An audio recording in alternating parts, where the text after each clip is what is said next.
Hello everyone, welcome again to the Manas academy. आज हम करने जा रहे हैं related aggregates to national income. लेकिन ये वीडियो देखने से पहले आपको पार्ट 2 वीडियो का देखना मैंडेटरी है, क्योंकि अगर आपने वो नहीं देखा तो आपको ये समझ नहीं आएगा। सो मैं आपको रिक्वेस्ट कर रही हूँ कि पहले पार्ट 2 एंड पार्ट 1 देखो वीडियो का, फिर ये पार्ट 3 देखना, ताकि आपको एग्रीगेट्स अच्छे से समझ आ जाए। तो on the left side of the board I have written 8 aggregates. मैं आपको बताऊंगी इसको हम कैसे याद रखेंगे, क्या इसका मीनिंग है, और इसको पेपर में कैसे डिफ्रेंशिएट करना है from one aggregate to another aggregate. So let's start with the video. First aggregate आता है हमारे पास जीडीपी एमपी। अब एक चीज़ आपको ध्यान रखनी है, मैंने जो सेकेंड वीडियो में आपको 3 चीज़ें बताई थी, ग्रॉस या फिर नेट, डोमेस्टिक एंड नेशनल, ये मैंने आपको सेकेंड चीज़ बताई थी। और फिर मैंने आपको बताया था factor cost and market price and factor cost. ये 3 चीज़ें हमने पढ़ी थी लास्ट वीडियो में। तो अगर आपका फर्स्ट है, फर्स्ट देखो यहाँ पे जी एन जो हमारी फर्स्ट जो फिगर होगी उसका मतलब या तो ग्रॉस होगा या फिर नेट होगा, इसके अलावा और कोई मतलब नहीं होगा। जैसे यहाँ पे इसका मतलब ग्रॉस है, यहाँ पे net, gross net, gross net, gross net. जो हमारे पास सेकंड है, देखो यहाँ पे डी है, D N N D D N P. तो अगर हमारे पास सेकंड प्लेस पे डी है, दैट मीन्स डोमेस्टिक, डोमेस्टिक। अगर एन है national, national, domestic, domestic, national, national. हमारे पास ये देखो पी हर जगह सेम है, तो हर जगह पी का मतलब क्या होगा, product, product, product, product. Last में हमारे पास बचा है MP, MP, MP, MP, FC, FC. जहाँ पे एमपी आया दैट मीन्स मार्केट प्राइस, जहाँ पे एफसी आया दैट मीन्स फैक्टर कॉस्ट। तो चलिए इसको 1 बाय 1 पढ़ते हैं। पहला हमारे पास है जीडीपी एमपी। इसका क्या मतलब हुआ, gross domestic product at market price. अब इसके लिखना कैसे है, अगर आपको डेफिनेशन अगर आपको डेफिनेशन पूछ ली तो आप कैसे लिखोगे।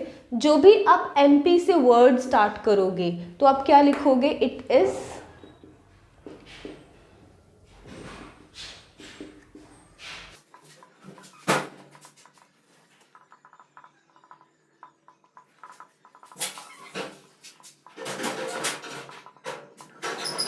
तो देखो जहाँ पे हमारे पास एमपी वर्ड आया है, हम कैसे स्टार्ट करेंगे इसको, it is a market value of goods and services.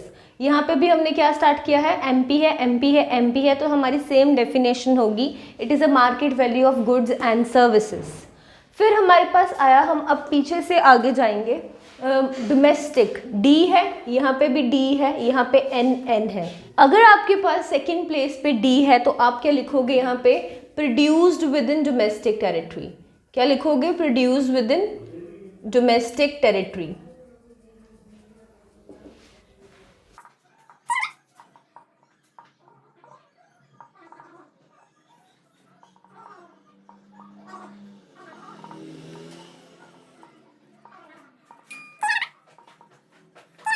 अब आप मेरे से पूछोगे कि मैम यहाँ पे तो एन लिखा है, तो आपने यहाँ पे produce with in domestic territory क्यों लिखा है। हम ऐसे ही लिखेंगे, लेकिन जब हम एन है तो हम साथ में लिख देंगे adjusted for net factor income from abroad. जो हमने पढ़ा था कि डी को एन में कन्वर्ट करने के लिए हम net factor income from abroad adjust करते हैं, तो हम यहाँ पे लिख देंगे adjusted for net factor income from.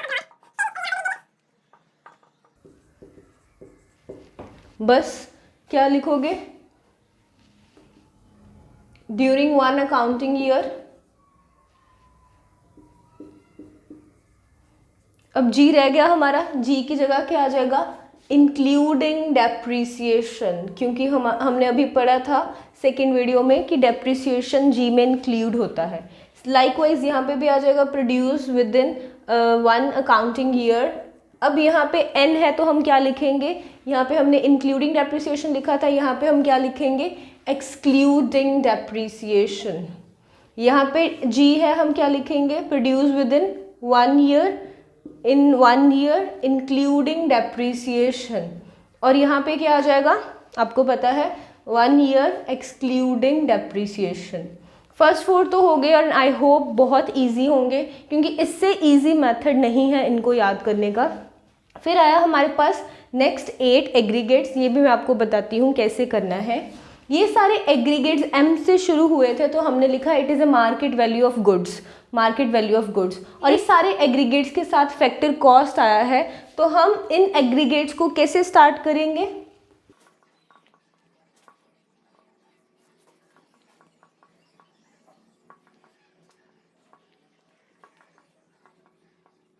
मैंने लिख दिया है फैक्टर्स इनकम जनरेटेड, बाकी सारी चीज़ें सेम होंगी। Produce with in domestic territory, produce with in domestic territory, produce with in domestic territory adjusted for net factor income from abroad. मैं क्या लिख दूंगी यहाँ पे? It is a factor income generated with in domestic territory, with in domestic territory. फिर क्या आ जाएगा? इन 1 year. यहाँ पे जी है तो क्या लिखोगे आप? Including depreciation, yes. और यहाँ पे क्या आ जाएगा? Produce with in domestic territory. फिर आ जाएगा 1 ईयर। यहाँ पे क्या लिखोगे? नेट है तो आप क्या लिखोगे? Excluding depreciation.